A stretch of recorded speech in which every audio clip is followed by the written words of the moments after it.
Health. So in the last video, we discussed that there are three criteria which help us to see what the quality of a population.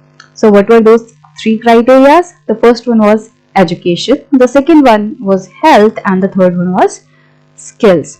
So we have discussed the education in the last video in very detail. We discussed various examples as well, and I try to explain you each and every line of that section. So I hope you have seen that video. Now in this video we are going to take up the second criteria, that is health, which helps us to see the quality of our population. Or we can also say that for a qualitative population, it is very important for the population to have these things in them. They should be educated, they should have good health, and they should have right skills, right? So let's discuss about the health. Firm maximise profit. अब कोई भी जो firm होती है, अब you समझिए, कोई भी जो कंपनी होती है उसका मेन एम क्या होता है? पैसा कमाना. मेन एम होता है उसका प्रॉफिट कमाना, मुनाफा कमाना. ठीक है. Do you think any firm would be induced to employ people who might not work efficiently as healthy workers because of ill health? क्या आपको लगता है कि कोई भी जो फर्म है वो किसी बीमार पर्सन को अपने यहाँ काम पे रखेगी? मतलब कि कोई ऐसा पर्सन जो कि अच्छी हेल्थ का नहीं है और उस अनहेल्दी होने के कारण वो अपना काम इफिशिएंटली, मतलब कि सही तरीके से नहीं कर पा रहा है, तो बेसिकली क्या किसी भी बीमार पर्सन को कोई कंपनी अपने यहाँ काम पे रखना चाहेगी? The health of a person helps him to realize his और her potential and the ability to fight illness. पहले तो लास्ट क्वेश्चन का आंसर दो कि क्या कोई भी कंपनी ऐसे बीमार पर्सन को रखेगी? आंसर इज नो, नहीं रखेगी. भाई आप खुद सोचो, आप एक कंपनी चला रहे हो, ठीक है, और आपने कंपनी चलाई, अब आपको लोग चाहिए आपको हेल्प करने के लिए, तो आप कैसे लोग रखोगे? जो अच्छे पढ़े लिखे हों, जो आपका काम जो है सही से करके दे, ठीक है, उसके साथ उनकी हेल्थ भी अच्छी हो, पता चले हर दूसरे दिन सिक लीव ले रहे हैं या फिर उनके तो बीमारी हो गई है कोई और वो काम पे ही नहीं आ पा रहे हैं, या जो काम है वो सही से नहीं कर पा रहे हैं, तो आप ऐसे पर्सन को तो नहीं रखोगे. You would like to have a person who is healthy, who can work efficiently, right?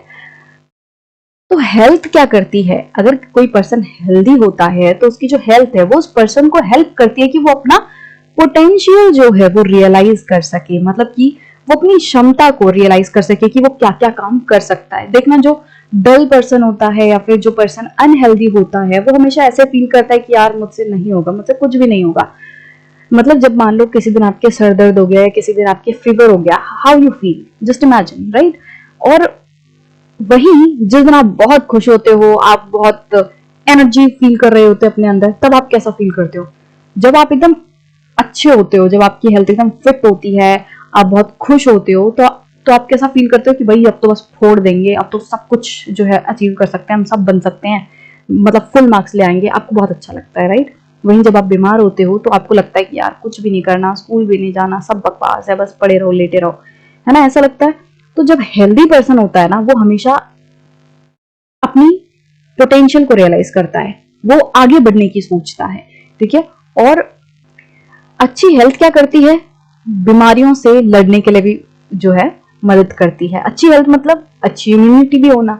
Immunity क्या करती है? बीमारियों से हमें बचाती है. हमारे अंदर जो रोग प्रतिरोधक क्षमता है वो क्या करती है? किसी भी बीमारी से लड़ती है और उस बीमारी को हमारे अंदर प्रॉब्लम क्रिएट करने से रोकती है. तो ये जो अच्छी हेल्थ है वो ये सारे काम करती है. He or she will not be able to maximize his or her output to the overall growth of organization. अब अगर कोई पर्सन जो है बीमार है, उसकी तबीयत खराब है, तो वो जो पर्सन है वो ऑर्गेनाइजेशन का जो एम है या जिस काम को करने के लिए उस पर्सन को रखा गया है, वो उस काम को सही से नहीं, प्रॉपरली उसको नहीं निभा पाएगा, कर पाएगा, और होगा क्या कि जो अल्टीमेट ऑर्गेनाइजेशन का गोल है वो पूरा नहीं हो पाएगा, वो मैक्सिमाइज नहीं हो पाएगा. Indeed, health is an indispensable basis for realizing one's well-being. और कहीं पे काम करने के लिए ही अच्छी हेल्थ नहीं चाहिए, बल्कि जिंदगी में खुश रहने के लिए भी तो अच्छी हेल्थ चाहिए. मतलब आपको मान लो कोई काम नहीं करना, आपको मान लो कोई कह दे कि हम तुम्हें मतलब महीने के करोड़ों रुपए देंगे, ठीक है, you don't have to work anywhere, we will give you 1 crore every month, right? But एक कंडीशन क्या है? तुम्हें बीमार होना पड़ेगा. क्या आप हाँ करोगे? बिल्कुल नहीं करोगे, क्योंकि हमारी जो हेल्थ है that is the most valuable asset with us. मतलब सबसे इंपॉर्टेंट जो चीज है हमारे पास वो हमारी हेल्थ है, ठीक है। हम इसकी कीमत भी नहीं लगा सकते। और इससे आप एक और चीज समझ सकते हो कि कभी आपको लगे ना कि भाई मैं तो बहुत गरीब हूं, या फिर मेरे पास तो पैसा नहीं है, मैं तो कुछ कर ही नहीं सकता, जस्ट सी इनसाइड योरसेल्फ और जस्ट लुक एट योरसेल्फ कि तुम्हारे पास कितना कुछ है और तुम करोड़पति हो, राइट? लिटरली यू आर करोड़पति। तुम्हारी आंखें देखो, अगर इनको कहीं पे, अगर किसी पर्सन को अपनी आंखें ठीक करवाने के लिए आंखें खरीदनी है या लगानी है तो करोड़ों को बिकेंगे। आपकी किडनियां करोड़ों की, आपके लिवर करोड़ों के, आपके हाथ है, ये आपको बहुत कुछ करके दे सकते हैं, ये भी इनवैल्यूएबल है। आपका पूरा शरीर जो है वो आपके लिए एक बहुत बड़ा एसेट है, ठीक है। अगर आपके जो बॉडी है अगर वो सही सलामत है, अगर आपकी हेल्थ अच्छी है तो आप सब कुछ कर सकते हो। तो अगर आपको सही से जीना भी है ना, अगर आपको हैप्पीली जीना है तो आप चाहोगे कि आपकी अच्छी हेल्थ हो। जैसे मैंने 1 करोड़ वाला एग्जांपल दिया, अभी हो सकता है कि उछल के कुछ लोग कहने लोगों की ठीक है हम तो 1 करोड़ रुपए ले लेंगे बट हम बीमार पड़े रहेंगे, बट वो बहुत ही ज्यादा इलॉजिकल है। मतलब 1 करोड़ रुपए तुम क्यों लोगे? ताकि तुम लाइफ को एंजॉय कर सको, तुम बढ़िया बढ़िया चीजें खरीद सको, खा सको। बट जब तुम बीमार पड़े हो, बेड पे बिस्तर पे पड़े हो, तो क्या ही एंजॉय कर पाओगे? पच तुम्हारे कुछ भी नहीं रहा है तो क्या ही अच्छा खा पाओगे? तो health is very important, right? Henceforth, improvement in the health status of the population has been the priority of the country.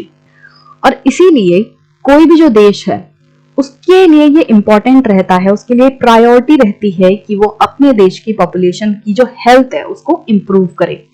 Our national policy too aims at improving the accessibility of healthcare, family welfare, and nutritional services with a special focus on the underprivileged section और segment of the population। इसीलिए हमारे पास एक national policy है जो क्या करती है, जो ये एम करती है कि हमारे देश में जो लोग हैं उनको हेल्थ केयर की एक्सेसिबिलिटी मिले। So I have already discussed about the accessibility in our last video as well, कि एक्सेसिबिलिटी मतलब क्या है, कि वो चीज आपके पास हो। ऐसा ना हो कि भाई 1000 किलोमीटर दूर हॉस्पिटल है वहां पे दिखाने जाना पड़ेगा। No, that is not accessible. Accessible मतलब कि आपके पहुंच में वो चीज हो, आप हॉस्पिटल जा सको। एट द सेम टाइम ऐसा ना हो कि भाई दिखाने के लिए 5000 रुपए फीस देनी पड़ेगी, बस खांसी जुकाम हुआ है दिखाना है और 5000 रुपए कंसल्टेंसी फी लग रही है, तो वो एक्सेसिबिलिटी नहीं है। Accessibility means when you can reach there easily, when that is in your locality की इतना पास हो कि आप आसानी से जा पाओ, और वो इतना अफोर्डेबल हो कि आप पैसा देके जो भी उसकी फीस है वो इजीली अफोर्ड कर सको और अपने आप को दिखा सको। तो ऐसी हेल्थ केयर सर्विसेज हमें लोगों को प्रोवाइड करानी है। ये हमारे नेशनल पॉलिसी में एम है कि जहां पे लोग आसानी से दिखा सके और उनके ऊपर वो बर्डन भी ना पड़े इकोनॉमिकली। फैमिली वेलफेयर हो, मतलब कि ओवरऑल जो फैमिली है उसका भला हो, सही से हेल्थ रहे सबकी, और न्यूट्रिशनल सर्विसेज जो है वो हम प्रोवाइड करा सके अपनी जो पॉपुलेशन है उसको। और एक स्पेशल फोकस दिया गया है अंडर प्रिविलेज्ड सेगमेंट पे। मतलब कि अंडर प्रिविलेज्ड सेगमेंट ऐसा सेगमेंट है जो कि बहुत ही ज्यादा एक तरीके से दबा हुआ तबका है, जिसको कि रिसोर्सेज की एक्सेसिबिलिटी नहीं है, जिसको कि हमेशा दूर रखा गया है इन सब चीजों से। बेसिकली गरीब लोग, ठीक है, ऐसे लोग सोसाइटी में जो दबे हुए हैं किसी भी कारण से। Over the last 5 decades, India has built a vast health infrastructure and has also developed the manpower required at primary, secondary and tertiary sector in government as well as in the private sector. अब over the last 5 decades मतलब कि पिछले 50 सालों में क्या हुआ है कि इंडिया ने एक बहुत बड़ा हेल्थ इंफ्रास्ट्रक्चर क्रिएट किया है। मतलब बहुत सारे हॉस्पिटल्स खोले हैं, बहुत सारी जो नई नई मशीनरियां हैं वो इंट्रोड्यूस की हैं, और इसके साथ साथ मैन पावर जो रिक्वायर्ड है। हॉस्पिटल खोल लोगे बट डॉक्टर ही नहीं है तो फायदा क्या? तो मैन पावर मींस जो डॉक्टर्स, नर्सेस, हेल्थ केयर जो वर्कर्स हैं उनकी मात्रा में भी वृद्धि हुई है, वो भी इंक्रीज हुए हैं, ठीक है। तो जो भी इंफ्रास्ट्रक्चर, जो भी मैन पावर प्राइमरी लेवल पे, सेकेंडरी लेवल पे और टर्शियरी सेक्टर में, इन तीनों ही जगहों पे जो मैन पावर एंड इंफ्रास्ट्रक्चर की जरूरत है हेल्थ के रिगार्डिंग वो इंक्रीज हुआ है। गवर्नमेंट ने भी हेल्थ सेक्टर में काम किया है। मोटा मोटे तौर पे आप यूं समझो कि गवर्नमेंट ने भी पिछले 50 सालों में बहुत बड़े लेवल पे हेल्थ पे काम किया है। प्राइवेट सेक्टर में भी अच्छा काम किया गया है।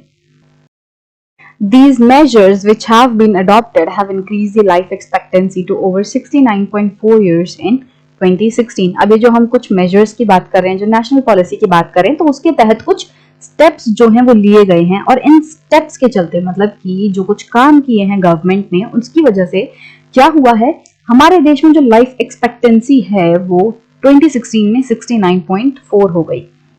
लाइफ एक्सपेक्टेंसी क्या होता है कि वो एक्सपेक्टेड ईयर्स ऑफ लाइफ, जिससे कि हमें उम्मीद लगाते हैं कि कोई पर्सन एवरेज इतना तो जी लेगा। ठीक है, लाइफ एक्सपेक्टेंसी मतलब कि ये अनुमान लगाया गया कि हमारे देश में जितने भी लोग हैं वो ऑन एन एवरेज 69.4 ईयर्स तक जी लेंगे। ठीक है, so infant mortality rate IMR has come down from 147 in 1951 to 36 in 2020।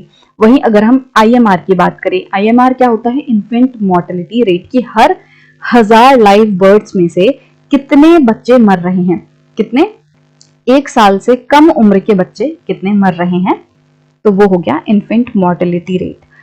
तो 1951 में ये जो रेट था इट वाज 147, मतलब कि हर 1000 लाइव बर्ड्स में से 147 बच्चे ऐसे थे जिनकी डेथ हो जा रही है।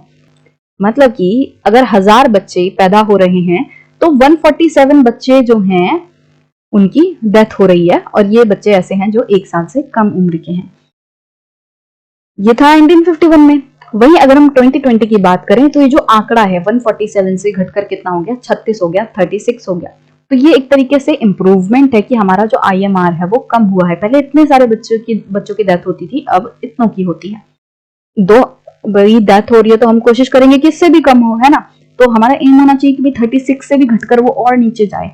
अब crude birth rates have dropped to 20.0 in 2018 and death rates to 6.2। So 2018 में जो बर्थ रेट है वो 20 था, तो पहले ज्यादा था बर्थ रेट। बर्थ रेट मतलब कि हर 1000 लोगों में कितने बच्चे जन्म ले रहे हैं, वो गया बर्थ रेट। वहीं डेथ रेट क्या है, डेथ रेट 2018 में घट के कितना हो गया, 6.2, कि मतलब हर 1000 लोगों में 6.2 लोगों की डेथ हो रही है। अब ऑफ कोर्स जो डेथ या बर्थ है वो पॉइंट्स में नहीं होता है, बट जब हम एवरेज निकालते हैं तो वो पॉइंट में नंबर आ जाता है। ठीक है, सो डेथ रेट्स जो है वो घटकर 6.2 हो गई 2018 में। आई होप कि आपको क्लियर हो। यहाँ पे नीचे दिया हुआ है कि infant mortality rate is the death of a child below 1 year of age. की इन्फेंट मोर्टेलिटी रेट का मतलब क्या हो गया, जब 1 साल से कम उम्र के बच्चे की डेथ होती है।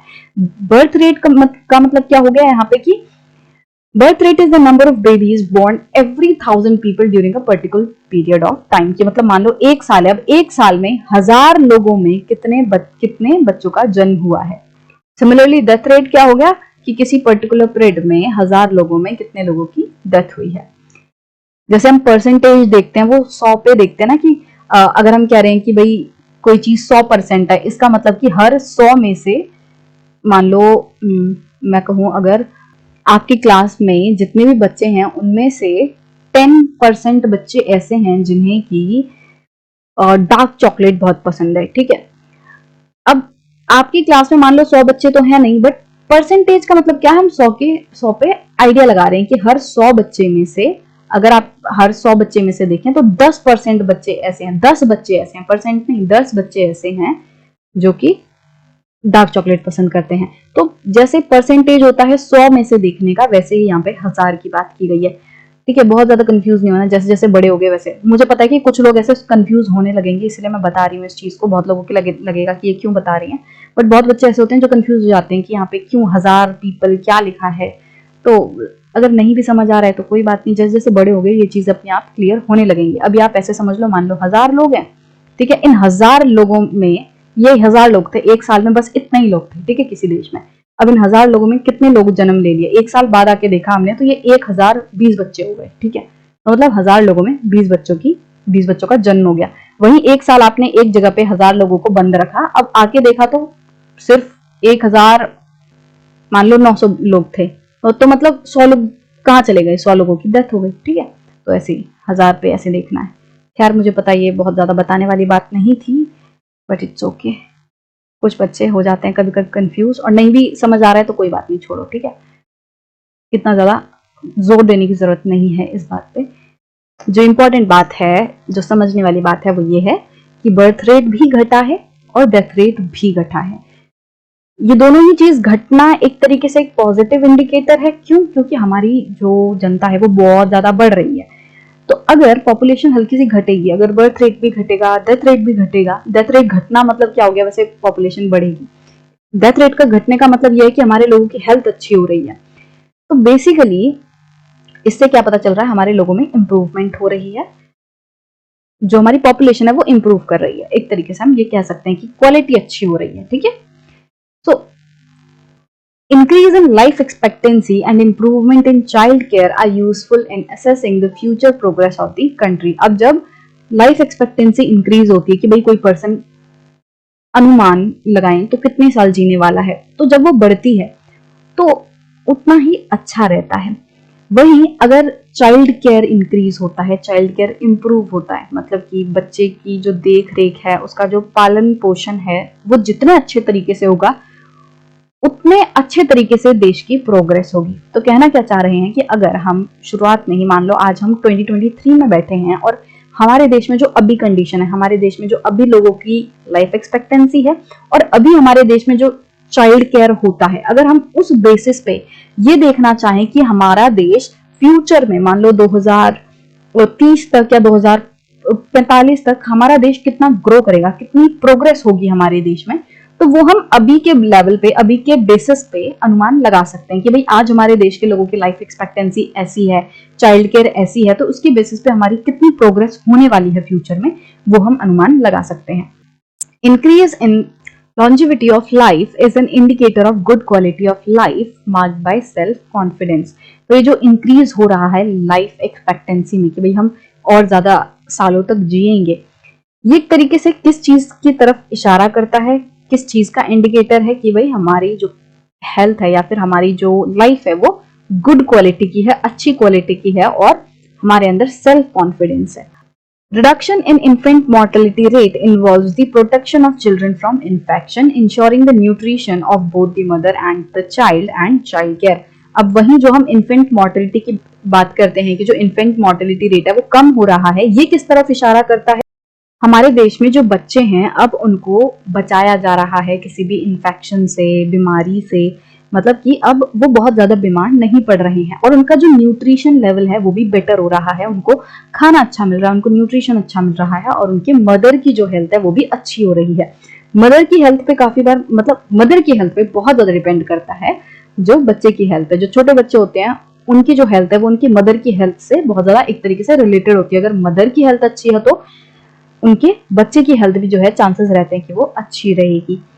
तो जो इन्फेंट मोर्टेलिटी रेट कम हो रहा है वो एक तरीके से ये इंडिकेट कर रहा है, इस तरफ इशारा कर रहा है कि हमारे देश में जो छोटे छोटे बच्चे हैं उनकी हेल्थ अच्छी हो रही है, उनको न्यूट्रिशन अच्छा मिल रहा है, उनकी जो मम्मियां हैं उनकी भी हेल्थ अच्छी हो रही है और उनको चाइल्ड केयर अच्छा मिल रहा है, उनका जो पालन पोषण है वो अच्छे तरीके से हो रहा है। अब जब बचपन में ही सब कुछ अच्छे तरीके से होगा, अच्छी हेल्थ होगी, अच्छी चाइल्ड केयर होगी, तो आगे भी क्या होगा ये उम्मीद रखी जाएगी कि उनकी जो लाइफ है वो बेटर होगी, उनकी जो लाइफ है वो लंबे टाइम तक चलने वाली है और वो एक अच्छी हेल्दी लाइफ जीने वाले हैं और देश के लिए एक प्रोडक्टिव एसेट बनेंगे। There are many places in India which do not have even these basic facilities। अब बहुत सारे ऐसे प्लेसेस हैं हमारे इंडिया में जहां पे कुछ बेसिक फैसिलिटीज भी नहीं है, मतलब जो बेसिक प्राइमरी फैसिलिटीज मिलनी चाहिए हेल्थ केयर की, हेल्थ सेंटर्स की, जो डिस्पेंसरीज वगैरह होनी चाहिए, वो सारी चीजें नहीं है। बहुत सारी ऐसी जगहें हैं।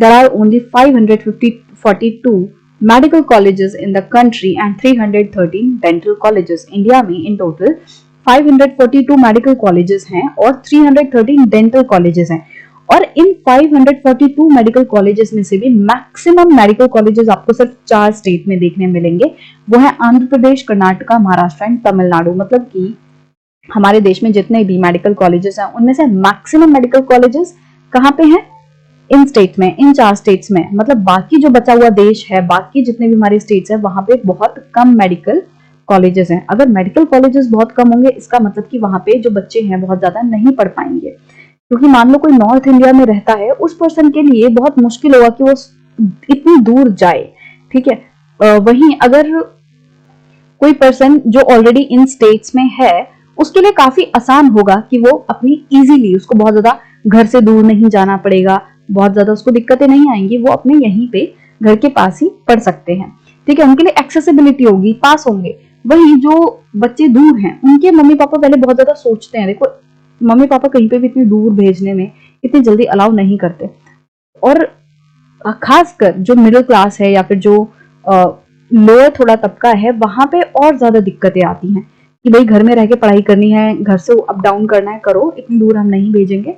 ठीक है, तो वो दिक्कतें आती हैं कि दूर रहेंगे, दिक्कत क्या आएगी, हॉस्टल होगा, नहीं तो पीजी होगा, पैसा देना पड़ेगा, मतलब बहुत ज्यादा पैसा लग जाता है।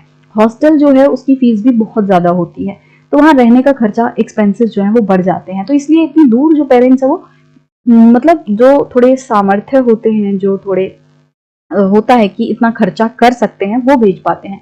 तो दिक्कत यही है कि जब इतने कम कॉलेजेस हैं बाकी स्टेट्स में, तो कैसे डॉक्टर्स बहुत ज्यादा होंगे। अगर आप इस टेबल को देखो तो आप देखोगे कि यहाँ पे डॉक्टर्स जो हैं उनकी संख्या कम हो रही है। ये देखो डॉक्टर्स जो हैं वो 2014 में 36,355 थे, अब वो 2019 में कितने हो गए, 29,000। तो मतलब नंबर कम हो रहा है। इसी तरीके से नर्सिंग पर्सनल का जो नंबर है वो कम हो रहा है, घट रहे हैं। इसका मतलब हमें मेडिकल कॉलेजेस वगैरह पे बहुत ज्यादा फोकस करने की जरूरत है, ताकि ज्यादा से ज्यादा हमारे जो डॉक्टर्स हैं, नर्सेज हैं, वो बन पाएं और बढ़ती हुई पॉपुलेशन को सपोर्ट कर पाएं।